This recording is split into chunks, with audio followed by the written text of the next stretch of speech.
Hi, I'm Ryan Hunter, and this is Kalispell Connections, a program where we talk about issues important to the community.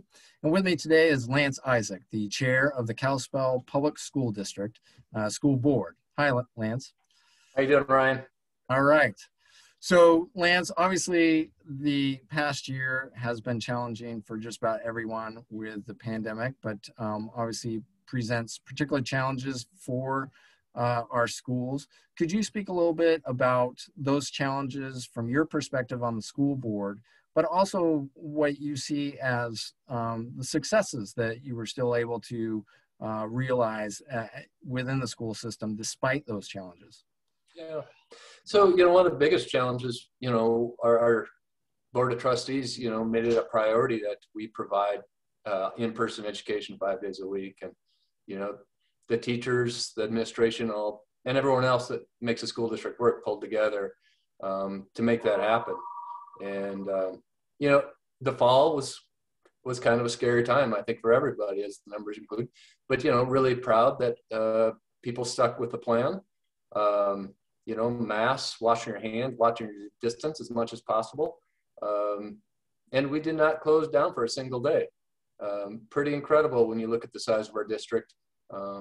And, just a hats off to a lot of people and the administration, just making sure those classrooms were covered because, the quarantines were a challenge. If someone was a close contact quarantine, they're gone for, 10 to 14 days. And that took its toll on staff and on students. So, definitely tough on some students. They might have been quarantined 2, 3, 4 times, and then other kids weren't at all. So, it came with a challenge for those kids, how to stay up on their homework, the teachers on how to keep them, connected.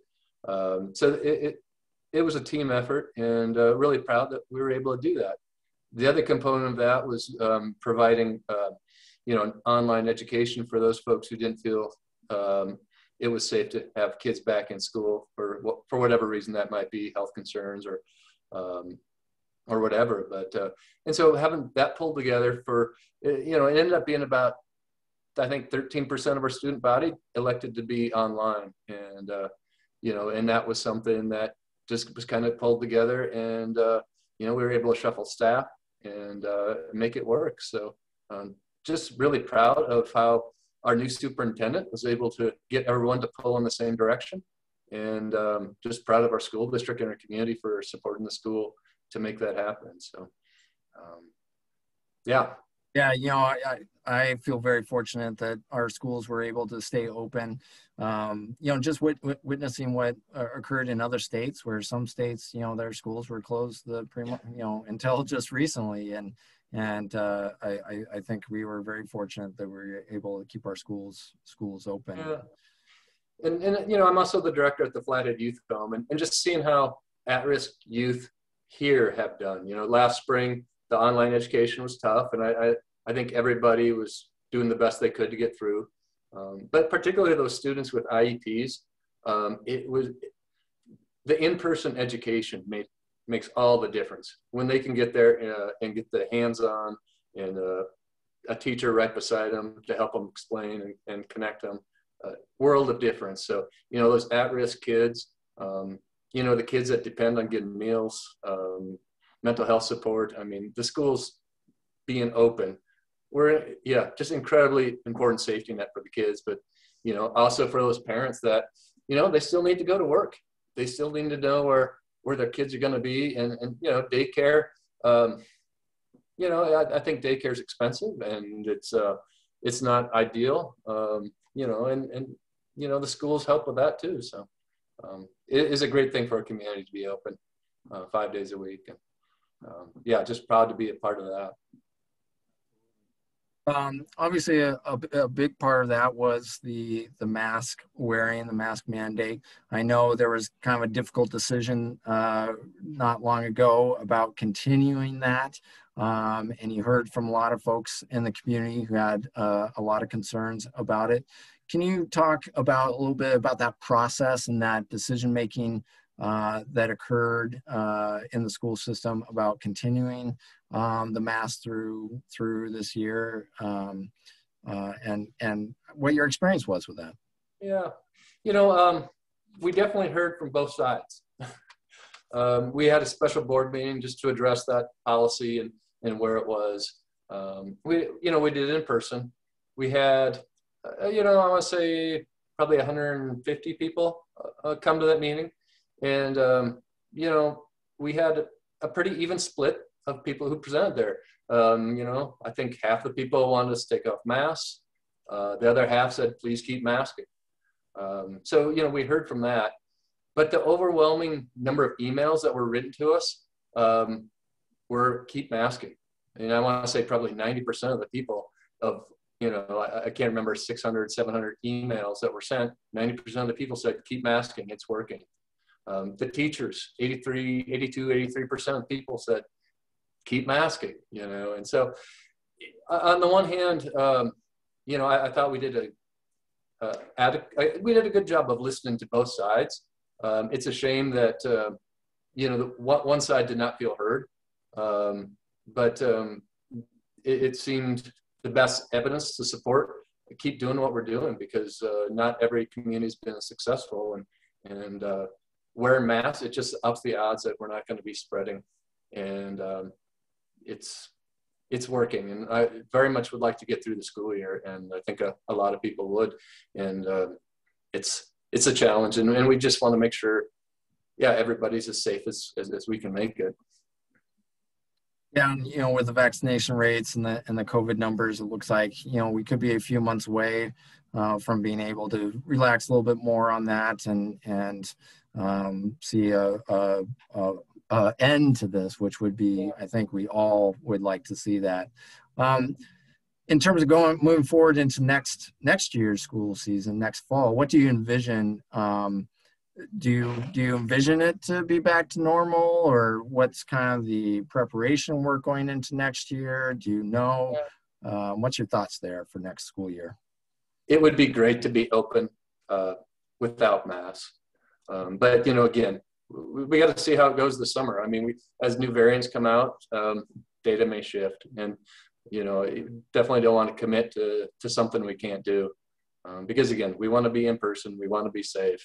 I'm glad to say that teachers are now getting vaccinated, but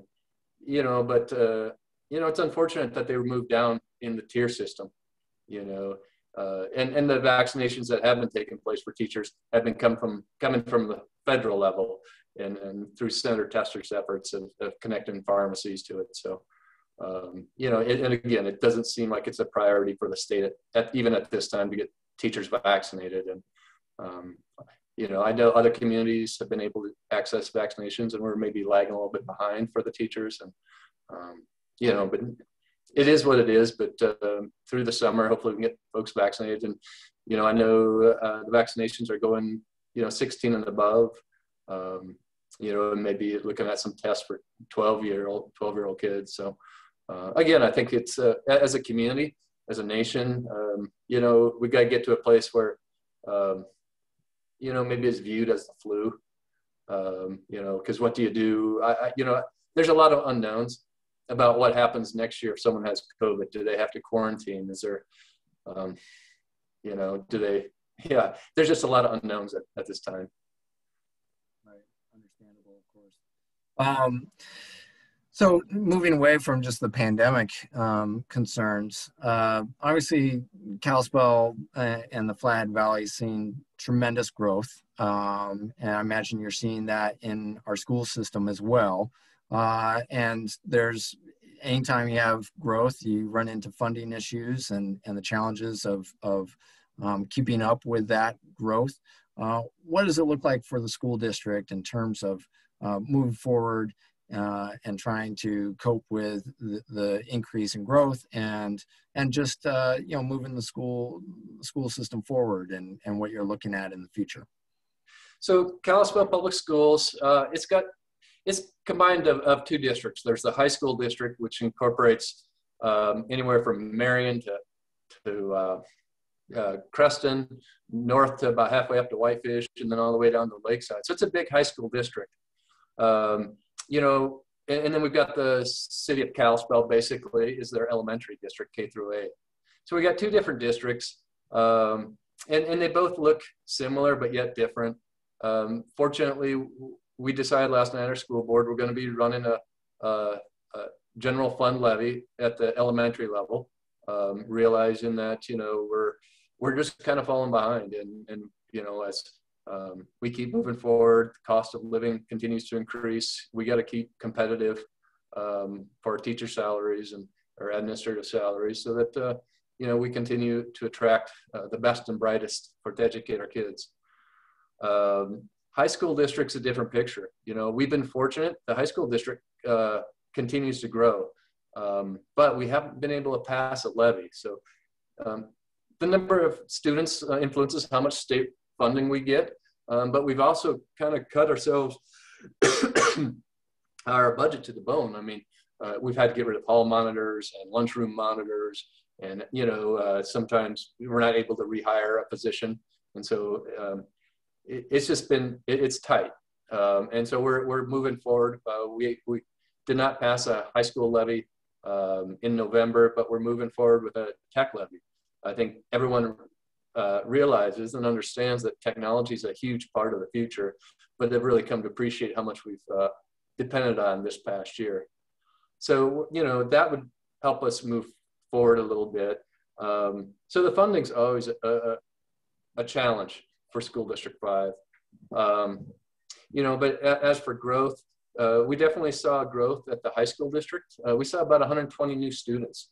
At elementary, we didn't see that because it's a little bit easier to homeschool kids. So during the pandemic, we actually saw a reduction in the number of kids. We start seeing them kind of trickle back at semester. And my guess is we'll see them all back and probably a little bit of growth in the fall. So it's really kind of hard to know right now what that will look like. But the long term, the school district has been thinking of the future. We've got a site north of Kalispell, north of Edgerton, that could potentially be an elementary school when it gets to that point where we need to rebuild. And we also got property down by Rankin that, at some point, it might make sense to have a second middle school. Currently our high schools are pretty well situated with space, with Glacier High School, Flathead High School with its remodel, and then the Ag Center also is an important part of everything we do, and then of course Linderman. So when push comes to shove, when that comes 10 years, 20 years down the road, when we need to again expand maybe a little bit, we can add on to Glacier High School. So on some level, at least, it's just hard to know where we'll be in 50 years, but I think the next, at least facility-wise, the next 10 to 20 years, we should be good. When you're speaking about the tax levy, I know that's been a challenge in the community, putting on that on the ballot. And how does it compare to, other regions of the state in terms of the level of taxes for supportive schools and funding that we have given our per student funding? Yeah. So school funding, we get 80% base aid, and that's what the state gives us, and then the other 20% is voter approved, local voter approved. So all the other AA schools in Montana, in the bigger urban areas, are at about 100% of their maximum budget. Most of the schools in the valley, they're about 100% of their budget. There's a few kind of quirky things out there where they're over maximum. Kalispell Public Schools is about 92% of their maximum budget.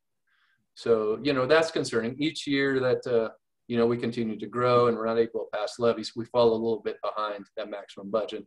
And right now, that comes over $2 million a year of if we were to run at max. $2 million a year can provide a lot of support. And the biggest part is the technology. We just kind of band-aid things together and move them ahead just enough. But that's something, that definitely we've got a great IT department that's just really underfunded, and then we think of what else we could do with that money and what opportunities we could provide our students. And, I think the other thing I would say though is physically it's pretty prudent, because I'd say too, when you look at test scores, elementary, high school, Kalispell Public Schools, the kids here test as high as they do anywhere in the state of Montana. You know, we have phenomenal kids coming out of Flathead High School with IB, full diplomas, and so many kids that have that leg ahead through AP courses at Glacier High School. You know, we got a student-built home. We've got an ag center, which is par none. It's just incredible to have a working farm.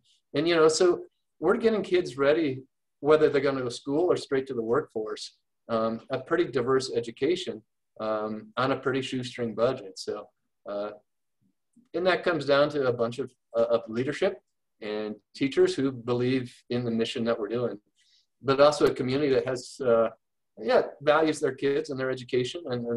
And that's like I said, it's an honor to be a part of in that regard. It's a beautiful community. Well, Lance, thank you so much for coming on the program and sharing with us just some of those details about where the school system is, and looking forward to next year, hopefully getting back to normal. I know we're all looking forward to that, and looking forward to those future opportunities with our school system. Thank you so much. Yeah. Well, thank you, Ryan, for all you do.